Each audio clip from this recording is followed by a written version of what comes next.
seluruh jemaat GBI Suntermo dan GBI Raja Wali Selatan. Selamat datang di ibadah online hari ini. Kami berharap Bapak dan Ibu di dalam kondisi baik dan penuh damai sejahtera. Berikut kami akan sampaikan pengumuman untuk sepekan ke depan. Bagi Bapak dan Ibu yang rindu untuk menabur, Bapak dan Ibu dapat memberi pada nomor rekening yang tertera di layar. Yuk kita sama-sama belajar untuk memberi yang terbaik untuk Tuhan. Hai Generation of Change, jangan lupa ya untuk ikut ibadah setiap hari Minggu, premier jam 10:15 siang di YouTube GOC Teens. Buat kalian yang belum follow sosial media kami, yuk follow Instagram GOC @GOCTeens. Bagi Bapak dan Ibu yang membutuhkan doa, silahkan memberikan prayer request Bapak Ibu ke Saudari Yunita dan Saudara Anthony dengan nomor WA yang tertera di layar. Kami sangat senang untuk bisa membantu dan berdoa bagi saudara. Shalom Bapak Ibu dan Saudara yang dikasihi Tuhan. Mari kita bersama-sama membaca Mazmur 91 untuk membangkitkan iman percaya kita bahwa perlindungan hanya ada di dalam nama Tuhan Yesus Kristus. Dalam lindungan Allah, orang yang duduk dalam lindungan yang maha tinggi dan bermalam dalam naungan yang maha kuasa akan berkata kepada Tuhan, tempat perlindunganku dan kubu pertahananku, Allahku yang kupercayai. Sungguh, dialah yang akan melepaskan engkau dari jerat penangkap burung, dari penyakit sampar yang busuk. Dengan kepaknya, ia akan menudungi engkau.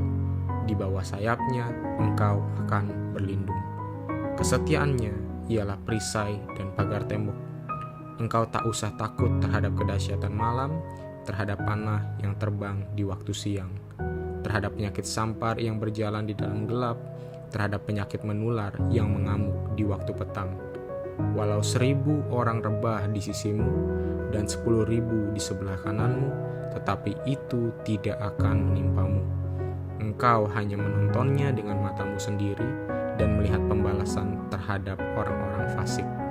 Sebab Tuhan ialah tempat perlindunganmu, yang maha tinggi telah kau buat tempat perteduhanmu. Malapetaka tidak akan menimpa kamu, dan tulah tidak akan mendekat kepada kemahmu. Sebab malaikat-malaikatnya akan diperintahkannya kepadamu untuk menjaga engkau di segala jalanmu. Mereka akan menatang engkau di atas tangannya, supaya kakimu jangan terantuk kepada batu. Singa dan ular tedung akan kau langkahi. Engkau akan menginjak anak singa dan ular naga. Sungguh hatinya melekat kepadaku, maka aku akan meluputkannya. Aku akan membentenginya, sebab ia mengenal namaku. Bila ia berseru kepadaku, aku akan menjawab. Aku akan menyertai dia dalam kesesakan. Aku akan meluputkannya dan memuliakannya. Dengan panjang umur akan kukenyangkan dia, dan akan kuperlihatkan kepadanya keselamatan daripadaku. Amin.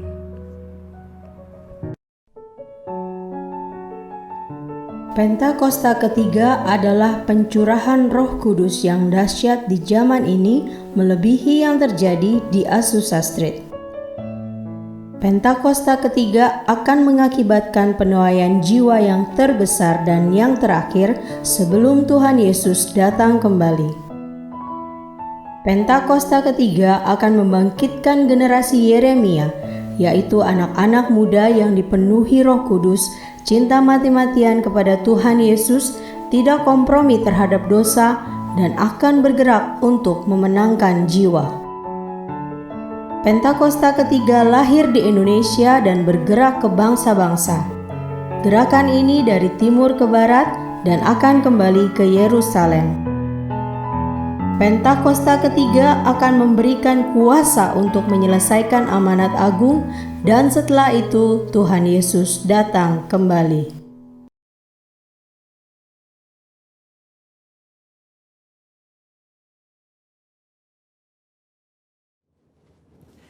Shalom saudara, saya percaya hari ini kita semua dalam keadaan yang luar biasa baik. Voice of Pentecost kali ini akan membahas tentang warisan rohani. Kita saat-saat ini sedang ada dalam masa yang menggairahkan dengan dibangkitkannya generasi Yeremia, di mana anak-anak muda sedang dipakai Tuhan secara luar biasa. Namun, untuk mereka bisa bergerak sesuai dengan tujuan Tuhan, maka bagian kita sebagai orang tua adalah mempersiapkan warisan bagi mereka. Amsal 13 ayat 22a menyatakan, orang baik meninggalkan warisan bagi anak cucunya. Ayat ini mengajarkan bahwa harus ada warisan yang diberikan bagi anak cucu. Yang dimaksud tentu bukan warisan harta kekayaan, tetapi warisan nilai-nilai kehidupan yang membentuk dan mengajar anak-anak untuk hidup benar di hadapan Tuhan. Kenapa kita sebagai orang tua harus meninggalkan warisan rohani? Warisan menjadi penting karena kita sedang memberikan dasar berpijak yang kuat untuk mereka meneruskan apa yang sudah dibangun sebelumnya, sehingga mereka tidak perlu memulai dari nol. Justru dengan warisan yang kita berikan kepada mereka akan membuat generasi Yeremia akan bergerak lebih cepat, membangun lebih banyak dengan dampak yang jauh lebih besar. Warisan rohani yang seharusnya didapat oleh seorang anak adalah yang pertama, keteladanan. Dalam hal ini, keteladanan dalam beribadah dan melayani Tuhan. Mari kita lihat kehidupan Samuel. Sejak kecil Samuel sudah berada dalam lingkungan bait Allah dan terbiasa mengenakan jubah dan baju efod dari kain lenan yang dibuatkan ibunya. 1 Samuel 2 ayat 19 mencatat, setiap tahun secara rutin ibunya memberikan jubah imam kepada anaknya. Ini adalah gambaran kesetiaan dan kesungguhan dari seorang ibu yang menginginkan anaknya tumbuh menjadi seorang pelayan Tuhan. Hasilnya adalah Tuhan justru memilih Samuel menjadi imam dibandingkan dengan kedua anak imam Eli sendiri yang hidup dalam dosa. 1 Samuel 2 ayat 26 mencatat bahwa Samuel yang muda itu semakin besar dan semakin disukai, baik di hadapan Tuhan maupun di hadapan manusia. Samuel mendapat pijakan untuk langkah awalnya sebagai seorang imam melalui kesetiaan ibunya. Sedangkan Hofni dan Pinehas kehilangan pijakan itu dikarenakan sikap ayahnya yang hanya mempedulikan jabatan dan fasilitas sebagai imam serta menghormati anak-anaknya lebih daripada menghormati Tuhan. Orang tua yang tekun berdoa, tekun membaca Alkitab, dan setia melayani Tuhan menjadi contoh yang akan ditiru oleh anak-anaknya. Menjadi teladan adalah inti dari menolong anak-anak untuk berkembang secara rohani. Anak-anak mengamati kita ketika kita sama sekali tidak menyadarinya, merekam dalam pikiran dan hati mereka setiap rinci dari sikap dan tindakan kita. Seringkali, teladan dalam hal beribadah jauh lebih efektif dibandingkan dengan perintah untuk beribadah. Orang tua harus hidup dalam kebenaran dan iman untuk bisa mewariskan hal-hal rohani kepada anak-anaknya. Orang tua jangan hanya menyuruh anak berdoa dan membaca Alkitab setiap hari, tapi jadilah teladan dalam berdoa dan membaca Alkitab setiap hari. Pentingnya kita sebagai orang tua untuk kita memperkenalkan Yesus Kristus sebagai Tuhan dan Juru Selamat sedini mungkin kepada anak-anak kita. Sehingga sebagaimana kita menerima keselamatan, demikian juga anak-anak kita diharapkan akan menerima Yesus Kristus sebagai Tuhan dan Juru Selamat mereka. Yang kedua, ketaatan. Ketaatan kepada Tuhan dan tidak berkompromi dengan dosa dan kecemaran, atau yang disebut hidup yang berintegritas. Sebelum anak-anak belajar menanggapi suara Allah, mereka pertama-tama harus belajar menanggapi suara orang tua mereka. Tuhan mengajar umat Israel melalui Yeremia dengan sebuah contoh dari kehidupan kaum orang Rekhab, dan kaum orang Rekhab menolak anggur pemberian Yeremia karena setia kepada perintah Yonadab bin Rekhab, bapa leluhur mereka, yang memerintahkan untuk tidak minum anggur sampai selama-lamanya. Dan Tuhan memberikan janjinya bahwa keturunan Yonadab bin Rekhab tidak akan terputus melayani Tuhan sepanjang masa. Teladan kekudusan ini haruslah bisa dicontoh oleh seorang anak dari orang tuanya. Di tengah dunia yang semakin rusak dan menuju kepada kehancurannya, umat Tuhan harus bisa memisahkan dirinya dari kedagingan dan perbuatan cemar. Perenungan firman yang teratur, pembacaan buku-buku rohani yang berkualitas, kehidupan doa, pujian, dan penyembahan yang berkesinambungan adalah syarat untuk mendapatkan kehidupan rohani yang semakin kuat dan semakin dewasa. 3.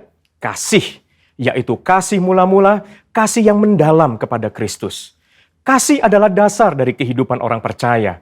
Tuhan Yesus memberikan perintah agung, yaitu mengasihi Allah dan sesama sebagai hukum yang terutama.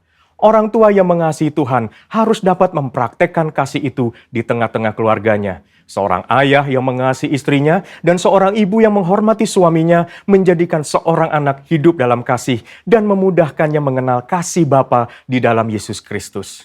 Kasih akan membentuk pribadi yang bertumbuh baik dan membawa mereka mengenal Allah yang adalah kasih itu sendiri.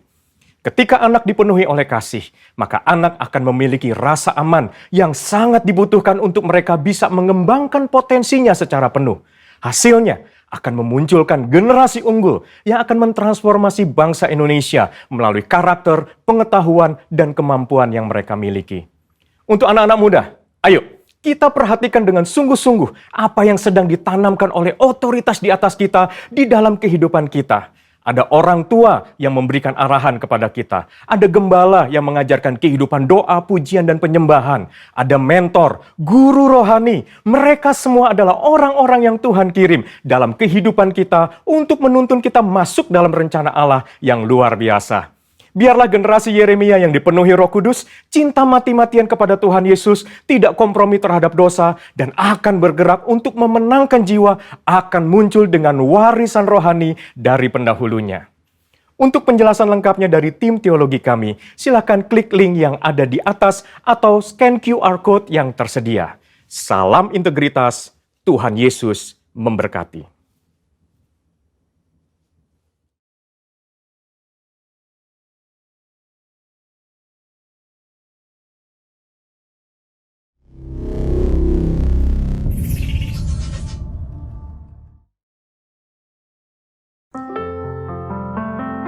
Shalom Bapak Ibu Saudara dimanapun berada, di rumah kita masing-masing. Bapak Ibu Jemaat GBI Suntermol, GBI Raja Wali, mari kita siapkan hati bersama-sama. Kita bawa hati kita bawa hidup kita, persembahkan yang terbaik untuk Tuhan pada saat ini. Mari bersama-sama kita tundukkan kepala dan kita berdoa. Kami bersyukur ya Tuhan, kalau kami boleh ada sebagaimana kami ada, semua karena anugerah dan kebaikan Tuhan. Pada saat ini Tuhan, bersama-sama kami mau bawa persembahan kami kepada Tuhan. Kami bawa nyanyian syukur kami kepada Tuhan. Kami membawa penyembahan yang terbaik bagimu ya Tuhan, sebab Engkaulah segala-galanya dalam kehidupan kami. Terima kasih Tuhan Yesus. Bukan kuat, bukan gagah ya Tuhan, kalau kami ada sebagaimana kami ada pada hari ini. Tuhan terima kasih apapun keadaan kami Tuhan. Kami datang menyembah Tuhan. Kami datang memuliakan nama Tuhan. Mari Bapak Ibu Saudara di rumah kita masing-masing, kita angkat hati, kita angkat suara, sembah Tuhan kita di dalam bahasa roh.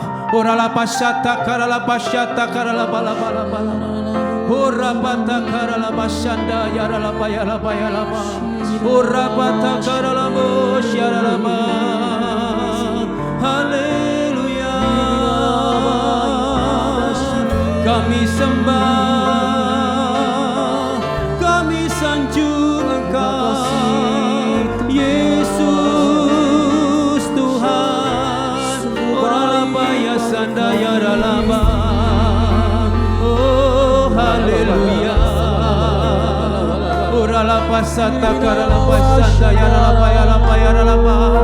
Tak berkesudahan kasih setiamu Tuhan, tak habis-habisnya rahmat-Mu bagi kami. Apapun keberadaan kami, apapun keadaan kami Tuhan saat ini, kami mau angkat hati, kami angkat sembah kami yang terbaik bagimu. Oralapasanda yaralapa yaralapa. Haleluya, haleluya. Sekali balik satukan hati sama-sama katakan, ku sembahmu, Kau Allahku yang hidup, yang pulihkanku. Kaulah sumber kekuatan dan pengharapan. Ku tinggikan dan muliakan Engkau. Bersama-sama katakan, ku sembahku, Kau Allahku yang hidup, yang pulihkanku. Kaulah sumber kekuatan dan pengharapan. Ku tinggikan dan muliakan Engkau. Sekali lagi katakan, ku sembahmu, Kau Allahku yang hidup, yang pulihkanku. Kaulah sumber kekuatan dan pengharapan. Ku tinggikan dan muliakan Engkau. Ku sembahmu, Kau Allahku yang hidup, yang pulihkanku. Kaulah sumber kekuatan dan pengharapan. Ku tinggikan dan muliakan Engkau. Tepuk tangan bagi Allah kita yang luar biasa. Ku datang padamu, ya Tuhan, ke altar-Mu yang kudus. Inilah seluruh hidupku, ku serahkan padamu. Katakan, ya Tuhan, kerinduan kami, kerinduanku, ya selalu dekatmu. Sebab hanya Engkau, sebab hanya Kaulah segalanya bagiku. Haleluya. Ku sembahmu, Kau Allahku yang hidup, yang pulihkanku. Kaulah sumber kekuatan dan pengharapan. Ku tinggikan dan muliakan Engkau. Oh, ku sembah, haleluya. Aku yang hidup, yang pulihkanku. Kaulah sumber kekuatan dan pengharapan. Ku tinggikan dan muliakan Engkau. Mari sekali datang kepada Tuhan kita. Haleluya. Ku datang padamu, Yesusku, ke altar-Mu yang kudus. Inilah seluruh hidupku, ku serahkan padamu. Ya, setiap kerinduan kita sama Bapak Ibu, mendekat kepadanya. Oh, kerinduanku selalu dekatmu, ya Tuhan. Sebab hanya Kaulah segalanya bagiku. Angkat hati sama-sama sembah. Ku sembah, haleluya. Yang hidup, yang pulihkanku. Kaulah sumber kekuatan dan pengharapan. Dan muliakan Engkau. Angkat tanganmu, katakan, ku sembahmu, Kau Allahku yang hidup, yang pulihkanku. Kaulah sumber kekuatan dan pengharapan. Ku tinggikan dan muliakan Engkau. Kami angkat kedua belah tangan kami sembah, ku sembahmu. Kau Allahku yang hidup, yang pulihkan. Haleluya. Kaulah sumber kekuatan dan pengharapan. Ku tinggikan dan muliakan Engkau. Haleluya. Sembahmu. Kau Allahku, Kau Allah yang hidup, yang memulihkan kami, Kaulah sumber kekuatan dan pengharapan. Ku tinggikan dan muliakan. Dengan iman kami katakan, Kaulah sumber kekuatan dan pengharapan. Ku tinggikan dan muliakan pengharapan. Kaulah sumber kekuatan dan pengharapan. Ku tinggikan dan muliakan Engkau. Mari muliakan Tuhan, mari agungkan Tuhan, sembah Dia.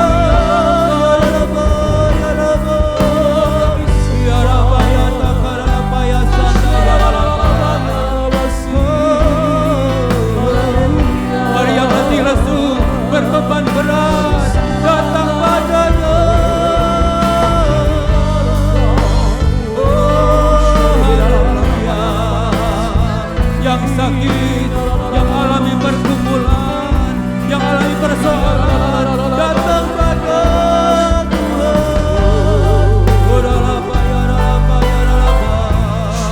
Datang pada Yesus, datang pada Yesus. Haleluya.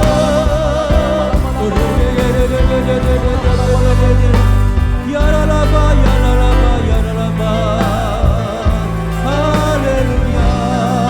Terima kasih Tuhan. Ku sembah Engkau Yesus, hanya Engkau Allah di hidupku. Tiada yang lain, hanya Kau, hanya Engkau Tuhan selamanya. Kau tetap Allah walau dunia semua bergoncang, tak tergoyahkan. Kau tetap. Apapun keadaanmu, apapun situasimu, pada saat ini katakan, ku sembah Engkau Yesus, hanya Engkau Allah di hidupku. Katakan tiada yang lain,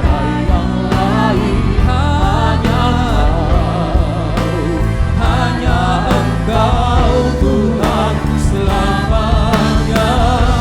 Kau tetap Allah walau dunia semua bergoncang, tak tergoyahkan. Kau tetap Allah. Mari sama-sama datang padanya, sembah Dia.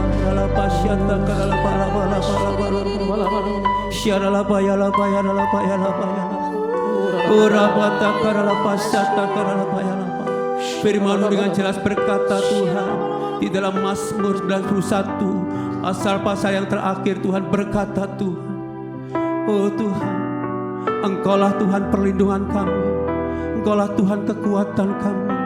Bahkan Tuhan, Engkau melindungi dan membentengi setiap kami, orang-orang yang mengenal nama-Mu, orang percaya kepadamu. Firman-Mu berkata, Engkau akan menjawab setiap seruan doa kami. Bahkan Engkau Tuhan, Allah yang akan berperkara dalam setiap kehidupan kami. Bahkan Engkau mengenyangkan kami Tuhan Yesus, dengan kebaikan demi kebaikan-Mu setiap hari Tuhan Yesus. Hari-hari ini Tuhan, apapun di hadapan kami berkata Tuhan, ada Tuhan di depan kami, ada Tuhan di pihak kami. Maka kami percaya dan kami yakin Tuhan akan menolong kami, Tuhan akan menyembuhkan sakit penyakit kami, Tuhan akan membawa kami Tuhan berjalan dari kemuliaan kepada kemuliaan bersama Tuhan, berjalan dari kemenangan bersama dengan kemenangan bersama dengan Tuhan. Terima kasih Tuhan Yesus, inilah iman kami Tuhan. Sebab itu apapun yang terjadi, Engkau tetaplah Allah kami, Engkau tetaplah Tuhan kami. Ora pasandarabu, oh haleluya. Syarala payata karala paya sikititi. Ora la pasyata karala paya la paya pala pala pala. Ore bitikira la pasyanda ya la pala. Ora la pasyikiri di. Mari bersama-sama sekali lagi dengan angkat tangan katakan, ku sembah Engkau Yesus, hanya Engkau Allah di hidupku, tiada yang lain, hanya Kau, hanya Engkau Tuhan selamanya. Kau tetap Allah walau dunia semua bergoncang, tak tergoyahkan Kau tetap Allah. Mari nyatakan lebih lagi.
Bagi kami Engkau Tuhan di atas segala-galanya. Bagi kami Engkau Tuhan yang sanggup melakukan segala perkara. Oh Tuhan, kami percaya Engkau Tuhan yang akan memulihkan keadaan kami, Engkau menyembuhkan sakit penyakit kami. Dan kami percaya sampai hari ini mujizat-Mu masih ada Tuhan. Kami percaya Tuhan Allah ada di tempat ini. Tuhan Allah layak kami tinggal, kami agungkan. Mulialah nama-Mu Tuhan. Dialah Tuhan kita, siapa namanya? Tuhan Yesus. Haleluya. Yes. Haleluya.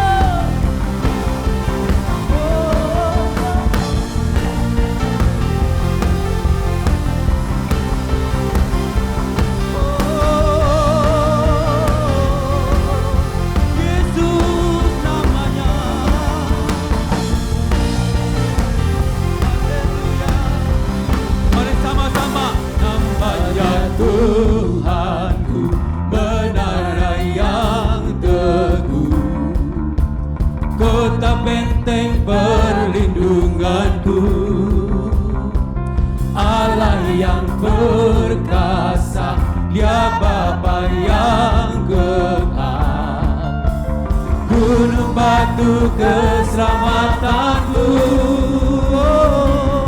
Engkau yang termulia di bumi di surga, termasyhur perkasa selamanya.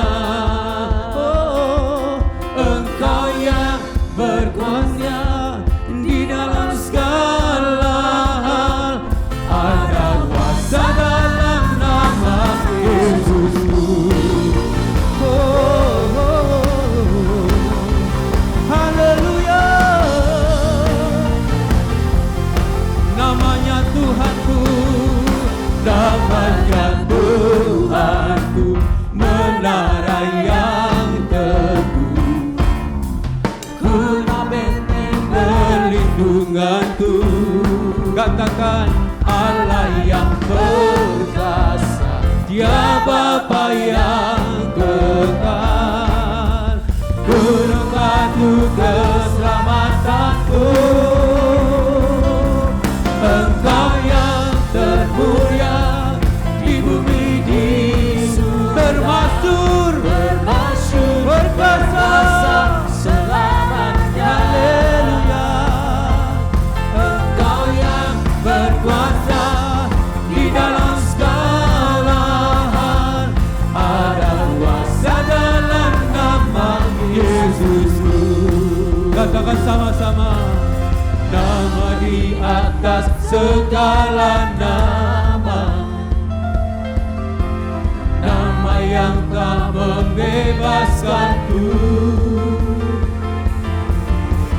Kuasa kuasa tunduk pada nama itu, Yesus Tuhan segala Tuhan. Katakan, nama di atas segala nama, nama yang telah membebaskanku. Segala kuasa tunduk pada nama Yesus Tuhan, Yesus Raja segala raja. Engkau yang berkuasa, Engkau yang termulia di surga, termasyhur perkasa selamanya. Engkau yang berkuasa di dalam segala hal, ada kuasa dalam nama Yesus. Ada kuasa, ada kuasa dalam nama Yesus. Ada kuasa, ada kuasa dalam nama Yesus. Yesus Tuhan, ada kuasa dalam nama-Nya. Haleluya. Tepuk tangan yang terbaik bagi Allah kita. Oh haleluya, haleluya. Yesus Allah kami, Yesus Tuhan kami. Kami percaya Tuhan, kuasa-Mu masih bekerja sampai hari ini. Dan kami percaya mujizat-Mu masih ada sampai hari ini. Yang sakit jangan khawatir, yang punya persoalan pergumulan jangan bimbang. Ada Tuhan bersamamu.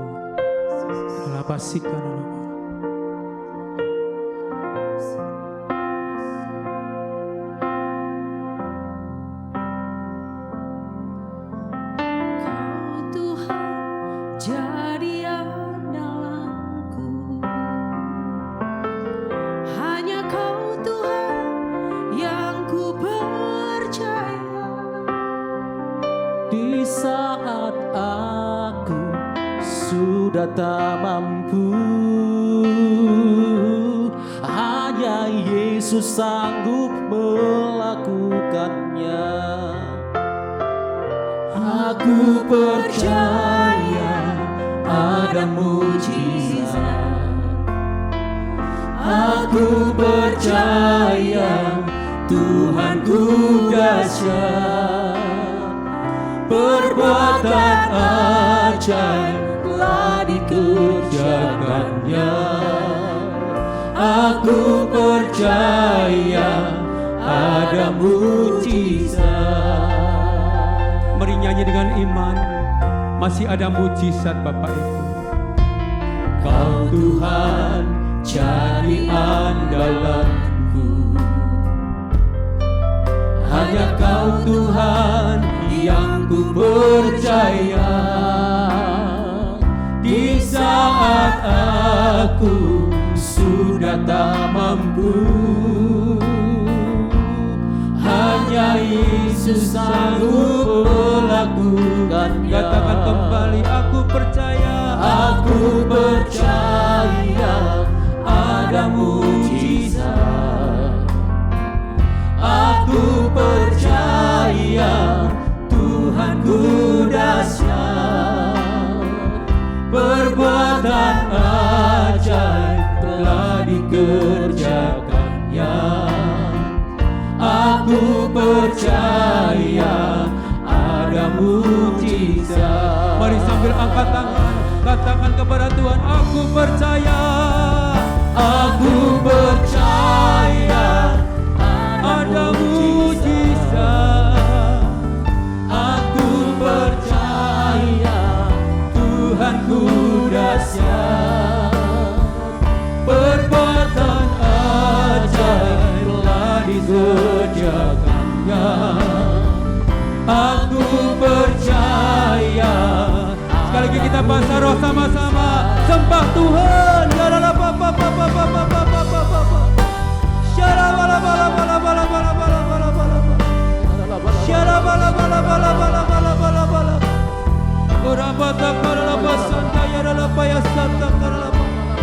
Oh, haleluya.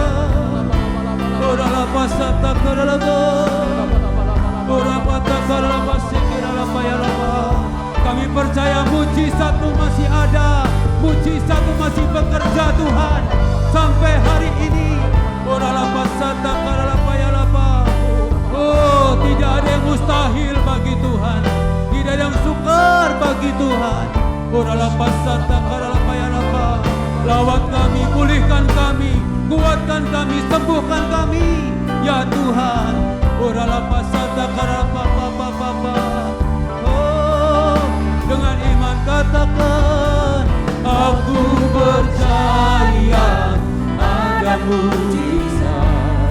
oh, Aku percaya Tuhanku dahsyat, perbuatan yang ajaib perbuatan ajaib telah dikerjakannya. Aku percaya ada mujizat. Aku percaya. Aku percaya ada mujizat. Aku percaya.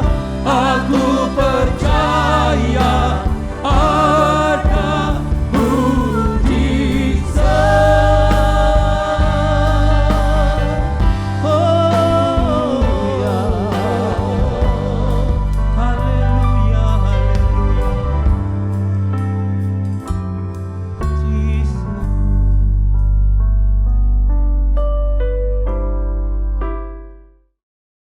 Salam damai sejahtera buat kita semua. Suatu kehormatan boleh dipercayakan menyampaikan firman Tuhan hari ini. Saya berterima kasih untuk undangan dan kesempatan menyampaikan firman Tuhan. Dan perkenalkan, nama saya ada Yohanes Kristianus. Saya ada pimpinan dari Impact Community Indonesia dan Yayasan Tangan Pengharapan. Saya berdoa agar firman Tuhan yang disampaikan hari ini menjadi berkat buat kita semua. Baik, kalau kita semua senang dengan sebuah judul khotbah, saya bikin saya dengan tema tetap produktif di masa pandemi COVID-19. Dunia sebagian besar melockdown rakyatnya, membuat mereka harus bekerja dari rumah, beraktivitas di rumah, anak-anak sekolah di rumah, membatasi semua pergerakan. Tapi jangan sampai karena kita dibatasi membuat kita tidak produktif. Justru masa-masa pandemik inilah kita harus mengambil keuntungan di musim ini, sehingga ketika musim ini berlalu kita sudah mengalami upgrading, kita sudah ada di level yang lebih baik.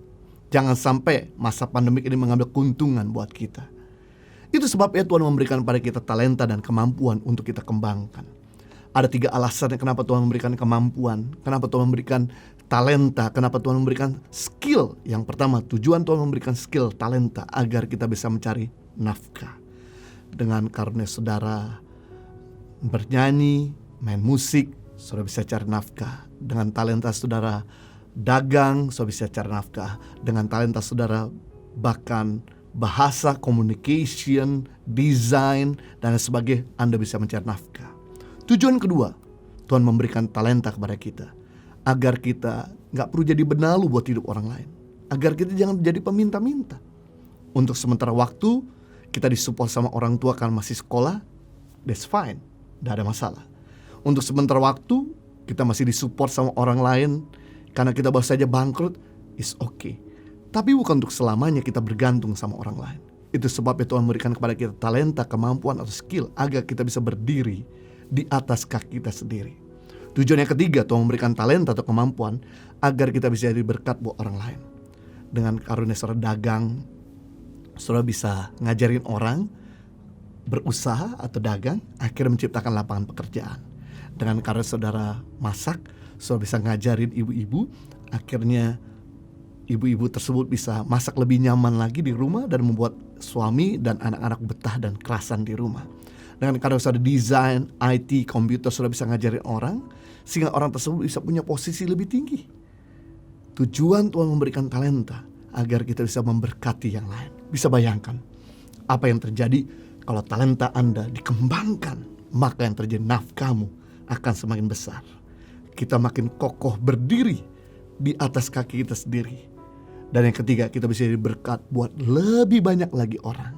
Nah, kita belajar sekarang bagaimana kita tetap produktif walaupun kita sekarang ini dibatasi. Yang pertama, kita harus terus melekat pada pokok. Kita harus melekat pada sumber. Yohanes pasal 15 ayat 5. Yesus memberikan analogi bahwa akulah pokok anggur dan kamu ranting-rantingnya. Barang siapa tinggal dalam aku dan aku dalam dia, ia berbuah banyak. Sebab di luar aku, kamu tidak dapat berbuat apa-apa. Yesus mengajarkan sebuah analogi bahwa dialah pokoknya dan kitalah carangnya. Dialah sumbernya, kita rantingnya. Memang yang didekati burung, makhluk hidup ada ranting. Karena ranting berbunga, berbuah, berdaun.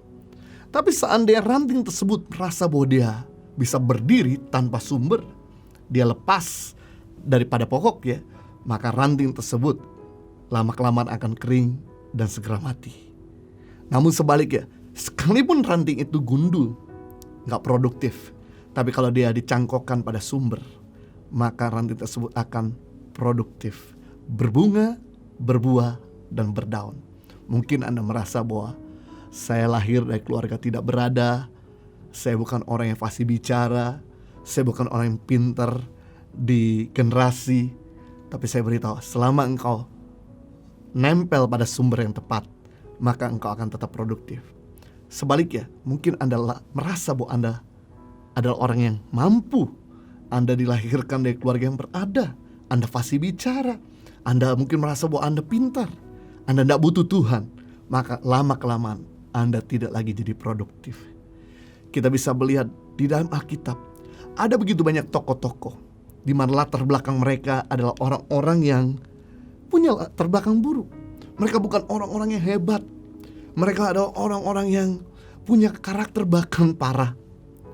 Tapi karena kedekatan pada sumber yang tepat, yaitu Tuhan, membuat mereka menjadi orang-orang yang berubah, membuat mereka jadi orang-orang yang powerful, menjadi orang-orang yang dipakai Tuhan. Saya teringat dengan Yusuf, dibesarkan dari keluarga disfungsional. Bapaknya punya istri 4, dibenci oleh kakak-kakaknya, dijual jadi budak oleh saudaranya, dipenjarakan karena difitnah, diabaikan dan dilupakan sama orang-orang di mana dia pernah berbuat baik. Tapi karena kedekatan Yusuf sama Tuhan, membuat Yusuf punya hikmat melebihi orang-orang di zamannya. Sampai semua orang tidak mampu menerjemahkan mimpi Firaun, hanya Yusuflah yang bisa menerjemahkan. Biasanya lulusan S3, S2, S1 yang jadi Perdana Menteri. Tapi Yusuf dibatasi, gak sempat kuliah, ada dalam penjara, bahkan ngalami pasar budak, sumur kering, bahkan juga difitnah, dipenjarakan. Tapi kedekatan Yusuf sama Tuhan membuat Yusuf tetap produktif, menjadi Perdana Menteri atas negara dikuasa itu Mesir. Berikutnya adalah Musa. Siapa dia? Anak budak Yahudi, mantan pembunuh, tidak fasih bicara. Tapi karena kedekatan Musa sama Tuhan, sampai Musa itu berpuasa 40 hari 40 malam, membuat Musa menjadi manusia yang paling lemah lembut di muka bumi. Membuat Musa menjadi seorang nabi yang paling spektakuler bagi bangsa Israel. Jadi kalau sampai hari ini kita tanya sama orang Yahudi, nabi terbesar mereka adalah bukannya Zakaria, bukannya Yeremia, tapi Musa. Musa kalau lakukan mujizat, hal-hal yang aneh-aneh, berjalan di atas air yang kering, dia berjalan di atas laut yang kering, di mana dia mengeluarkan air dari gunung batu, di mana dia bisa menurunkan mana dari surga, mengubah air pahit yang gak bisa diminum jadi air bisa diminum. Wah, aneh-aneh. Ternyata Musa bisa melakukan semua itu karena dia punya hubungan yang intim sama Tuhan, dan Tuhan pakai beliau. Berikutnya adalah Daud. Siapa dia? Anak gembala kambing domba. Tidak dianggap anak oleh keluarganya, dijadikan pembantu oleh keluarganya. Bahkan dia juga pernah berzina, dia membunuh suami orang. Tapi kemudian kedekatan Daud sama Tuhan, pertobatan Daud sungguh-sungguh kepada Tuhan, menjadikan Daud jadi pahlawan perang, menjadikan Daud raja Israel yang paling dihormati, raja Israel paling terbesar sampai hari ini. Kalau kita ketemu orang Yahudi, raja terbesar mereka adalah Daud, dan dari Daud lahirlah sang juru selamat. Haleluya. Mungkin kita punya latar belakang buruk, dosa kita begitu banyak. Mungkin kita adalah orang yang tidak pandai bicara, mungkin kita adalah orang yang tidak pintar, mungkin kita orang yang banyak sekali buat kesalahan yang fatal. Tapi selama kita meninggalkan masa lalu kita, kemudian kita sungguh-sungguh dalam Tuhan, bergaul sama Tuhan, maka dari kita akan lahir hal-hal yang mulia. Daniel, siapa dia? Tawanan perang, dibenci oleh sekelilingnya. Tapi sekalipun Daniel berada di pembuangan, dibatasi, dia menjadi seorang tawanan. Ketika dia berdoa sehari 3 kali kepada Tuhan, membuat Daniel memiliki hikmat 10 kali lebih cerdas daripada orang-orang di zamannya. Semua orang di dalam Babel tidak mampu untuk menerjemahkan mimpi Raja Nebukadnezar, justru Daniel lah yang mampu menerjemahkan mimpi. Luar biasa, membuktikan bahwa lockdown, dibatasi, nggak membuat kita menjadi bantet, tapi membuat kita bisa produktif. Berikutnya, Petrus. Siapa dia? Nelayan miskin, pengecut, sombong. Bukan cuma nyangkal Yesus, tapi mengutuk Yesus sampai 3 kali. Tapi kemudian ketika dia bergaul sama Tuhan, diubahkan menjadi rasul yang paling berani. 1 kali khotbah 3.000 orang diselamatkan, menjadi rasul yang dihormati, menjadi rasul yang siap mati bagi Tuhan Yesus. Saulus, siapa dia? Penganiaya jemaat, pembunuh, sangat keras kepala. Tapi begitu dia bergaul sama Tuhan, menjadi perintis gereja terbanyak, penulis hampir separuh dari kitab Perjanjian Baru, bahkan juga menjadi pengajar yang terbaik. Kita bisa melihat rupanya orang-orang yang dekat sama Tuhan, hidupnya bisa berubah. Kenapa? Karena kedekatan kita sama Tuhan menentukan keserupaan kita dengan Tuhan. Your nearness determine your likeness. Kalau kita dekat sama orang timur, pasti kita akan mirip dengan orang timur. Kita mulai mengerti logat timur, kita mulai mengerti bercanda orang timur, kita mulai mengerti bahasa timur, dan kita mirip dengan orang timur. Juga ketika kita dekat sama orang barat, maka kita akan mirip dengan orang barat. Kita mulai mengerti bahasa barat, budaya barat, bercanda yang orang barat. Sama hal ketika kita dekat sama Tuhan, pasti sadar tidak sadar kita akan semirip seperti Tuhan kita. Gaya kita berbicara, gaya kita bertingkah laku, gaya kita bersikap akan mirip seperti Yesus Kristus Tuhan kita. Itu sebabnya tolong dianalisa. dari mulai tahun lalu sampai saat ini? Apakah kasih kita bertambah-tambah atau berkurang-kurang? Tolong dianalisa dari mulai awal pandemik masuk di Indonesia sampai hari ini. Apakah penguasaan diri kita bertambah-tambah atau berkurang-kurang? Apakah kita makin produktif atau semakin tidak produktif? Apakah kita semakin mirip Yesus atau tidak semakin mirip Tuhan Yesus? Sebab harusnya di masa-masa seperti ini ada begitu banyak waktu. Gak sesibuk seperti waktu dulu sebelum masa pandemik masuk di Indonesia.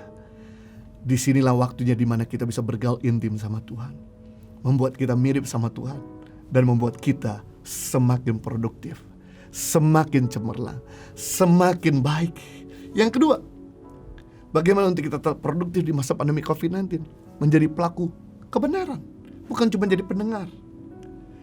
Tuhan tidak mau kita cuma sekedar suka mendengar firman, tapi Tuhan mau untuk kita jadi pelaku firman Tuhan. Apalagi di zaman sekarang ini ada begitu banyak konten, ada begitu banyak firman Tuhan yang disajikan oleh begitu banyak anak-anak Tuhan, hamba-hamba Tuhan. Tapi hari ini Tuhan sedang mengingatkan kita untuk kita jangan cuma suka mendengar firman, tapi jadilah orang yang suka melakukan firman. Karena hidup kita tidak akan berubah banyak kalau kita gak lakukan firman Tuhan. Matius pasal 7 ayat 24-27. Setiap orang mendengar perkataanku ini dan melakukannya, ia sama dengan orang yang bijaksana, yang mendirikan rumahnya di atas batu. Kemudian turunlah hujan, datanglah banjir, lalu angin melanda rumah itu. Tapi rumah itu tidak rubuh sebab didirikan di atas batu. Tetapi setiap orang yang mendengar perkataanku ini dan tidak melakukannya, ia sama dengan orang yang bodoh, yang mendirikan rumahnya di atas pasir. Kemudian turunlah hujan, datanglah banjir, lalu angin melanda rumah itu, sehingga rubuhlah rumah itu dan hebatlah kerusakannya. Di mana Yesus mengajarkan ada dua golongan murid Kristus. Golongan murid Kristus yang pertama adalah golongan murid yang bijaksana. Dia adalah orang yang mendengar firman Tuhan dan melakukannya. Ia sama dengan orang membangun rumahnya di atas batu karang, sehingga datanglah hujan, datanglah banjir, datanglah angin, maka rumah itu tetap kokoh berdiri. Golongan murid Kristus yang kedua yang Yesus ajarkan adalah golongan murid yang bodoh. Adalah golongan murid yang mendengar firman Tuhan tapi tidak melakukannya. Ia sama dengan orang yang membangun rumahnya di atas pasir. Ketika dua golongan murid Kristus ini membangun organisasinya, pelayanannya, keluarganya, bahkan apapun yang mereka kerjakan kelihatan spektakuler, sama-sama kelihatan marvelous, sama-sama kelihatan megah, sama-sama kelihatan luar biasa. Kita gak pernah tahu dari mana bangunan ini materialnya berasal sampai datang masalah. Firman Tuhan dikatakan masalah yang pertama yang datang yaitu hujan. Bicara soal masalah dari atas, masalah orang yang lebih tua, masalah dari pemimpin, masalah dari kemampuan kita datang. Yang kedua, datanglah angin, masalah sekeliling, masalah dari orang-orang terdekat dengan kita, orang-orang yang satu level dengan kita. Yang ketiga, datanglah banjir, bicara masalah dari bawah, orang yang lebih muda mungkin, pegawai kita. Ketika masalah itu datang dari atas, dari sekeliling dan dari bawah, kita bisa melihat mana murid yang bijak dan mana murid yang bodoh. Firman Tuhan berkata, murid yang bodoh boleh kelihatan pekerjaan yang spektakuler, tapi apa yang dikerjakan begitu datang masalah, maka hancur dan hebatlah kerusakannya. Kita gak pernah tahu kapan masalah itu datang, karena masalah gak pernah diundang, dia selalu datang. Yang kita perlu lakukan, pastikan kita membangun rumah tangga, usaha, karir, pelayanan kita di atas batu karang. Mungkin saja vaksin COVID-19 ditemukan. Kenapa disebut COVID-19? Karena muncul di tahun 2019. Bisa saja nanti COVID-35 muncul lagi, COVID-45 bisa keluar lagi. Di dunia, masalah akan selalu datang. Yang kita perlu lakukan adalah gak usah pusing masalah itu mau datang. Dia bisa datang apa saja selama kita membangun rumah tangga kita, pekerjaan kita, karir kita, usaha, pelayanan kita di atas batu karang, maka kita akan tetap kokoh dan solid. Hari-hari ini kita melihat Ada begitu banyak organisasi, perusahaan, bahkan anak-anak Tuhan yang mengalami chaos karena mereka salah membangun. Mereka membangun hanya untuk kelihatan keren, pengen cepat, agar kelihatan hebat. Tapi mereka bukan jadi pelaku kebenaran firman Tuhan. Kalau kita cuma tahu firman dan tidak melakukan, terus terang, iblis pun jauh lebih hebat. Dia usianya lebih panjang dari kita, lebih dari 6.000 tahun hidup di muka bumi ini. Dari malaikat di surga yang dibuang. Cuman masalahnya adalah iblis itu tahu firman tapi tidak melakukan firman. Kalau kita cuma tahu firman tidak melakukan, wow, gak ada bedanya sama si jahat itu.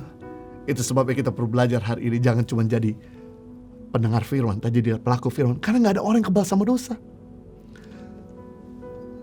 Orang-orang hebat dalam Alkitab bisa jatuh. Lucifer, malaikat termulia di surga, bisa jatuh dalam dosa. Adam, orang tersuci di dunia, bisa jatuh dalam dosa. Simpson, orang terkuat di dunia, bisa jatuh juga dalam dosa. Raja Salomo, orang terkaya di dunia pun bisa jatuh dalam dosa. Raja Salomo, orang paling bijaksana, penulis kitab Amsal, juga bisa jatuh dalam dosa. Daud, orang paling rohani di dalam Alkitab, juga bisa jatuh dalam dosa. Bayangkan, yang termulia, tersuci, terkuat, terkaya, paling bijaksana, yang paling rohani bisa jatuh. Apalagi kita. Mau gak mau kita hari-hari ini harus mendisiplinkan diri kita. Bukan cuma jadi pendengar, tapi jadi pelaku firman Tuhan. Kenapa? Karena kehidupan kita gak berubah banyak kalau kita gak lakukan firman. Ada begitu banyak orang percaya. Saya bisa ngalami open heaven, surga terbuka, langit terbuka, tapi disuruh mengampuni gak mau. Tahukah kata mengampuni artinya melepas? Kata tidak mengampuni artinya menahan. Berarti kalau kita melepaskan pengampunan, surga akan melepaskan anugerah. Tapi waktu kita menahan pengampunan, surga akan menahan anugerah. Kenapa langit berubah jadi tembaga, tanah berubah jadi besi? Apa yang kita kerjakan tidak ada hasil, apa yang kita doakan tidak pernah terjadi. Karena kita tidak jadi pelaku firman Tuhan. Kehidupan kita akan berubah waktu kita bukan cuma jadi pendengar, tapi melakukan firman. Haleluya. Berikutnya, ada begitu banyak orang percaya saya bisa ngalamin financial upgrade, tapi disuruh nabur upgrade nggak mau. Gimana mungkin? Filosofinya adalah kalau kita nggak pernah nabur, kita nggak akan pernah nuai. Filosofinya adalah semakin kita banyak menanam, semakin kita bisa menarik. Sedikit kita nanam, sedikit kita bisa menarik. Seperti mesin dalam sebuah ATM. Kita nggak akan pernah narik uang di mesin ATM kalau kita nggak pernah deposit. Dan kita tidak akan pernah narik uang banyak di mesin ATM kalau kita nggak pernah nanam banyak. Sama halnya, kalau engkau pengen ngalamin finance upgrade di bulan ini, di tahun ini, mari nabur upgrade. Harusnya di tahun lalu atau di bulan lalu. Berarti kalau Anda pengen menuai upgrade di bulan depan dan tahun depan, mari nabur upgrade mulai hari ini. Karena kita gak mungkin bisa menuai upgrade kalau kita gak pernah belajar menambah upgrade. Pemberian kita selalu sama, dari minggu ke minggu, dari bulan ke bulan, dari tahun ke tahun. Kehidupan kita tidak akan berubah banyak kalau kita gak jadi pelaku. Sama, ada begitu banyak orang percaya saya bisa kurus di tahun ini, tapi disuruh puasa, disuruh diet, disuruh exercise, disuruh detox, gak mau. Bagaimana mungkin itu bisa terjadi kalau kita gak pernah lakukan sesuatu. Hari ini kita belajar untuk bisa produktif dan kuat di masa-masa yang tidak bersahabat. Jadilah pelaku firman Tuhan. Yang ketiga, untuk kita tetap produktif di masa pandemik, semakin berinovasi. Upgrade diri, jangan puas dengan keadaanmu. Roma 12 ayat 2, janganlah kamu menjadi serupa dengan dunia ini, tapi berubah oleh pembaruan budimu, sehingga kamu dapat membedakan manakah kehendak Allah, apa yang baik, yang berkenan pada Allah dan yang sempurna. Wow. Rasul Paulus sedang memberitahu untuk kita mengupgrade cara berpikir kita. Jangan sampai sama lagi dengan yang kemarin. Jangan sama lagi dengan dunia. Artinya, mari kita beat kemampuan kita kemarin. Mari kita taklukkan keberhasilan kita minggu lalu. Mari kita kalahkan kemenanganmu bulan lalu. Mari kita bisa kalahkan keberhasilan kita di tahun yang lalu. Kenapa? Karena yang canggih kemarin, hari ini belum tentu canggih. Yang mulia bulan lalu, hari ini belum mulia. Yang 5 tahun lalu paling jaya, hari ini belum tentu jaya. Karena akan muncul yang lebih baru lagi seperti handphone di tangan kita. Yang paling canggih hari ini 5 tahun lagi belum tentu canggih. Jadi musuh terbesar dalam kehidupan kita bukan orang di sebelahmu. Musuh terbesar dalam kehidupan kita bukan orang di depan kita, bukan orang di sekeliling kita, tapi musuh terbesar dalam kehidupan kita diri kita sendiri. Haleluya. Mungkin Anda berkata, Pak, kita lagi masa pandemi gini, mau berharap apa? Susah, semua serba gak jalan. Kita gak akan kayaknya bisa melewati masa-masa ini deh. Dapat keuntungan agak susah. Udahlah, kita terima aja nasib kita. Memang buat mereka yang gak mau melakukan inovasi, mereka akan berjalan di tempat. Ada beberapa bisnis-bisnis yang memang sekarang mengalami keterpurukan seperti hotel, travel, bioskop, mall, retail, elektronik, properti, MICE, meeting, insentif, convention, exhibition, penyewaan kantor, restoran dine-in, jual take away, sektor yang berkembang minus, busana, bahkan perawatan bayi dan ibu hamil, produk industri, otomotif, jasa properti.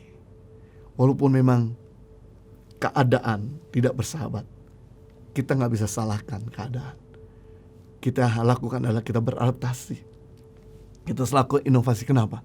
Karena sekalipun banyak perusahaan yang sedang mengalami keterpurukan, juga ada usaha-usaha yang sedang booming.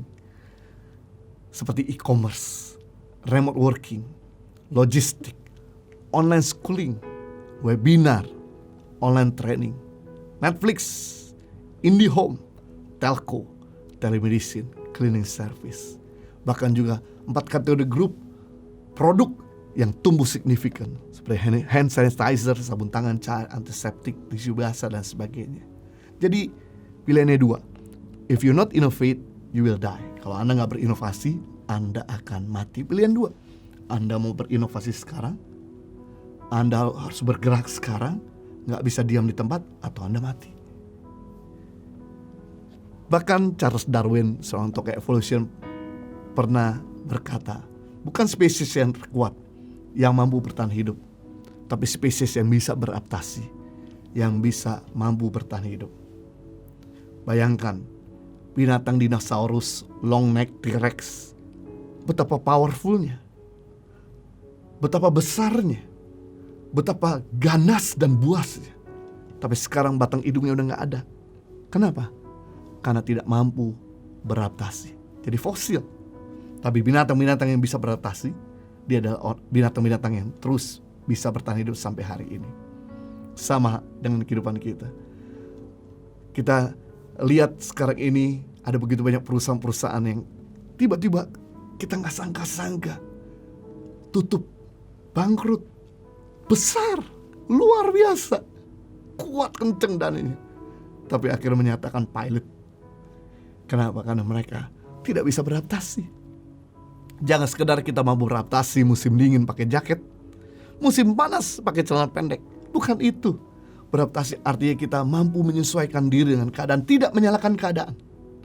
Tapi justru kita bisa mengupgrade diri. Karena keadaan akan selalu berubah-berubah. Namanya musim pasti berubah. Gak akan selalu bisa sama. Seperti gambar depan ini. Di tahun 2010, di mana untuk mengambil sebuah gambar dari atas, maka diperlukan untuk membayar, pertama, pilot untuk mengendarai helikopter. Yang kedua, menyewa helikopter. Yang ketiga, kameramen. Biaya yang cukup tidak murah. Tapi apa yang terjadi 10 tahun kemudian di tahun 2020, untuk mengambil gambar dari atas, cukup menggunakan drone yang nilainya mungkin di bawah 4 juta. Akibatnya, pilotnya kehilangan kerjaan, kameramen jobless, helikopternya mangkrak. Salahkan keadaan? Tidak bisa. Semua orang sedang berlomba-lomba untuk membuat barang mereka lebih canggih, untuk mempermudah yang lain, untuk mempermudah yang menggunakan. Jadi kita gak bisa salahkan keadaan. Yang kita bisa lakukan adalah mulai upgrade diri. Awal-awal ketika masa pandemik ini masuk, di mana kami di Tangan Pengharapan tidak bisa lagi jual merchandise. Karena kami gak bisa lagi jualan secara onsite.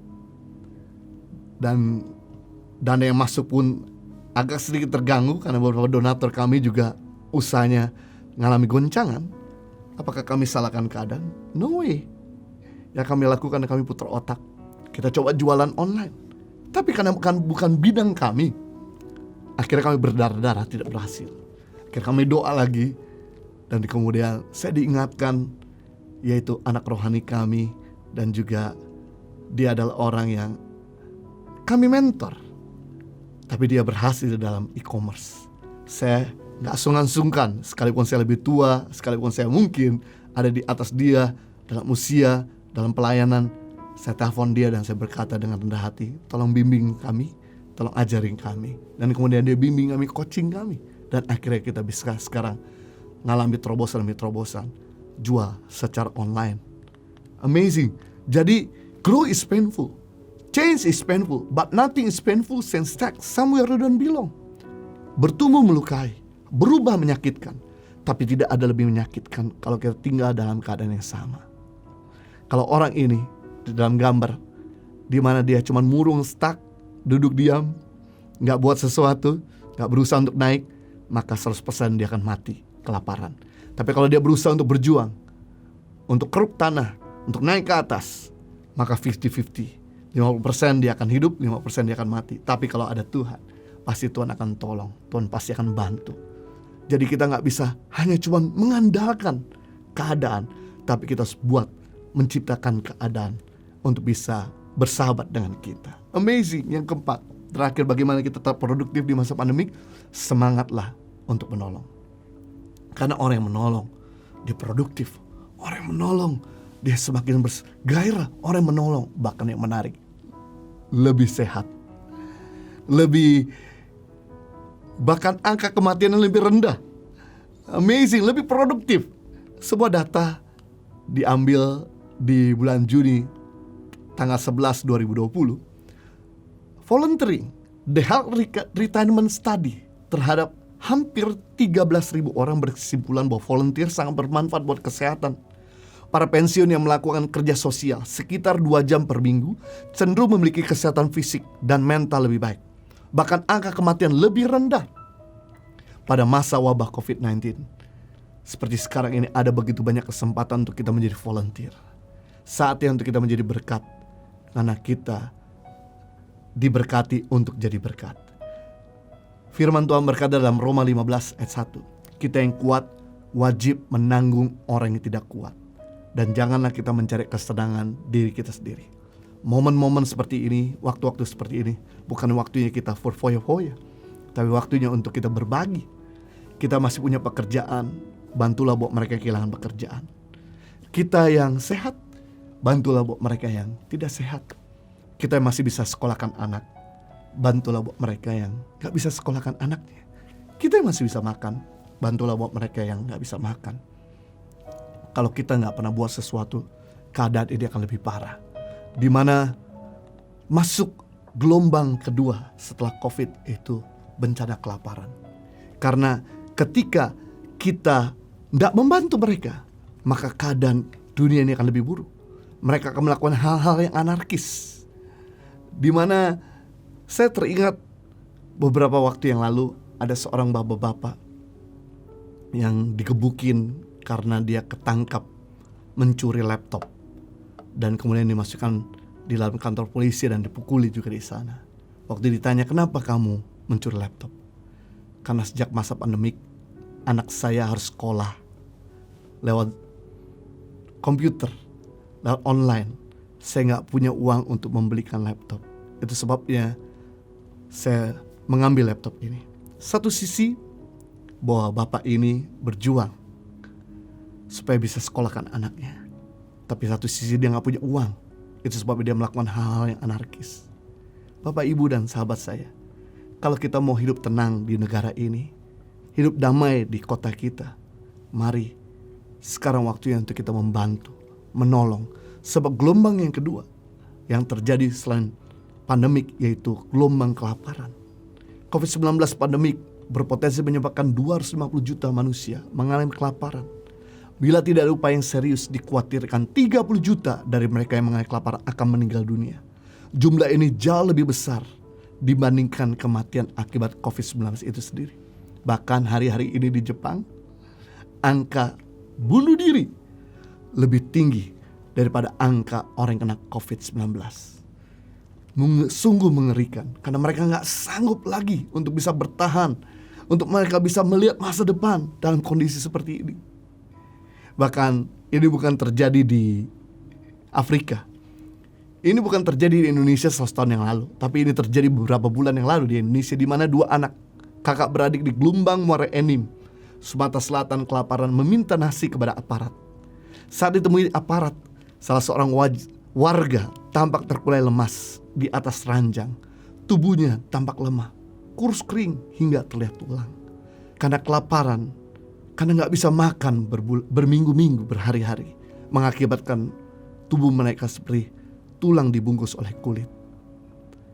Bapak, Ibu, dan sahabat saya, waktunya untuk kita bisa lakukan sesuatu bagi sesama. Matius pasal 5:7, berbahagialah orang yang murah hatinya, karena mereka akan beroleh kemurahan. Menarik, kata murah hati artinya mudah membagi, mudah mengerti, mudah melepas, mudah menaruh belas kasihan pada orang lain, mudah berbuat baik. Lawan dari murah apa? Mahal. Berarti lawan murah hati, mahal hati. Mahal hati artinya sukar membagi, sukar mengerti, sukar berbuat baik kepada orang lain, sukar mengampuni, sukar menaruh belas kasihan. Apa yang terjadi? Firman Tuhan berkata, ketika kita mudah membagi, surga akan mudah membagi. Tapi ketika kita sukar membagi, surga akan sukar membagi. Berarti kesimpulannya, jaminan keamanan finansial di musim krisis, belajarlah murah hati. Jaminan keamanan secara keuangan di musim paceklik, di musim tidak bersahabat, yaitu murah hatilah. Karena orang yang murah hati beroleh kemurahan. Di masa pandemik ini, kami di Tangan Pengharapan yang biasanya menolong program yaitu pendidikan makanan bergizi buat anak pedalaman, kesehatan buat masyarakat di desa-desa pedalaman, dan kemudian pemberdayaan. Tapi sejak masa pandemik ini masuk di Indonesia, kami punya program tambahan di mana kami menolong buat mereka yang kelaparan diberi nasi siap saji. At least minimal 450 paket nasi setiap minggu untuk mereka. Ada 800 sembako yang kita berikan tiap minggu. Dana tunai puluhan kepada anak-anak Tuhan yang sedang kehilangan pekerjaan, tidak bisa lagi melayani. Dan kami lakukan berjalan kira-kira sekitar 2 bulan. Tim keuangan berkata, Pak, kita kan dana ini selalu masuk langsung keluar. Dana cadangannya gak banyak. Sejak masa pandemik ini, dana kita nih over terus daripada pemasukan. Ini akan mengganggu kalau kita teruskan untuk dana pendidikan anak-anak di pedalaman, makanan bergizi mereka dan sebagainya. Dana kita sisa 2 minggu lagi. Apakah kita lanjutkan untuk bagi-bagi sembako, nasi siap saji, dana tunai? Kalau kita lanjutkan, maka yayasan ini akan berhenti, gak bisa lagi jalan. Saya doa dan kemudian Tuhan tunjukkan jalan. Karena pandemik ini belum berakhir, kami kemudian terus jalankan.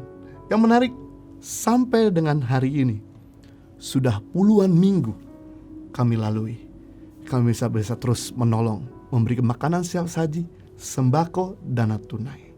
Membuktikan ketika kita murah hati, surga bermurah hati. Ketika kita mahal hati, surga mahal hati. Mari Bapak Ibu, di masa susah ini, waktunya untuk kita jangan bersenang-senang memuaskan daging kita, kepuasan hawa nafsu kita, tapi berkatilah keluargamu, berkatilah orang tuamu, berkatilah saudara kandungmu, berkatilah orang-orang sekelilingmu. Maka engkau akan mengalami hidup di bawah cakrawala anugerah Tuhan. Tuhan Yesus memberkati. Mari kita berdoa. Bapa di surga, saya bersyukur untuk firman-Mu yang telah menginspirasi kami, sehingga jangan sampai masa pandemik ini mengambil keuntungan dari kami, tapi justru kamilah yang mengambil keuntungan di musim ini, sehingga ketika musim ini berakhir, kami sudah ada di level yang lebih baik. Kami belajar yang pertama, mumpung banyak waktu, gak sesibuk yang dulu. Kami mau semakin dekat sama Tuhan. Kedekatan kami sama Tuhan membuat kami jadi serupa dengan Tuhan. Kedekatan kami sama Tuhan membuat kami makin produktif dalam pekerjaan dan pelayanan kehidupan kami. Yang kedua, untuk kami bisa menjadi pelaku firman Tuhan. Karena kehidupan kami tidak akan berubah banyak kalau kami gak melakukan firman-Mu. Mampukan kami untuk kami senang dan sukacita. Bukan cuma menjadi pendengar, tapi jadi pelaku firman Tuhan. Dan ketika kami jadi pelaku firman Tuhan, badai sekencang apapun, kami akan tetap berdiri bersama dengan Tuhan. Yang ketiga, untuk tetap produktif, di masa pandemi kami mau terus berinovasi. Berikan hikmat, berikan pada kami kreativitas, berikan pada kami kemampuan untuk bisa melewati rasa nyaman kami. Sehingga kami bisa keluar dari tempat di mana kami stuck, di mana kami gak lagi bisa berkembang. Dan kami tahu ketika kami bisa banting setir dengan melakukan apa yang Tuhan kehendaki buat kami, dengan mendengarkan nasihat dari orang lain, berdiskusi, maka akan banyak terobosan-terobosan yang akan terjadi buat kami, perusahaan kami, pekerjaan kami, pelayanan kami.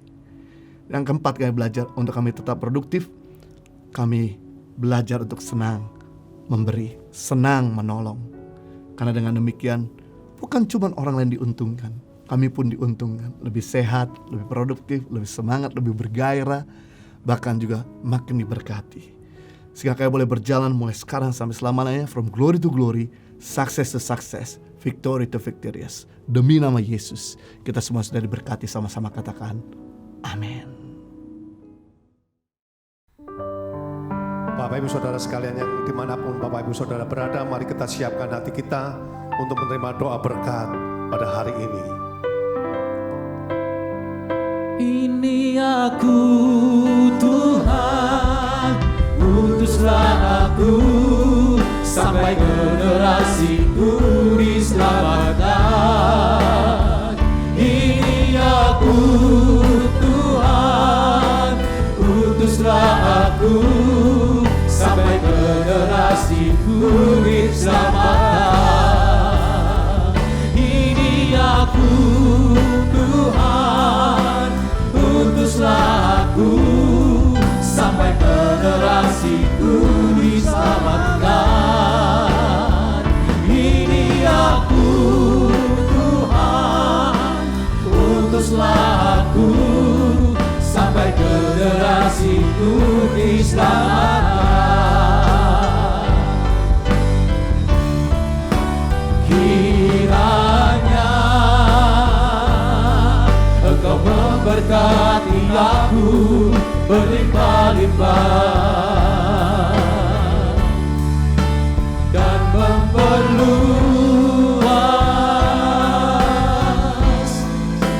daerahku. Katakan dan kiranya tanganmu menyertai aku dan melindungi aku dari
arahkan hati dan pikiranmu kepada Dia Allah kita yang Maha Kuasa.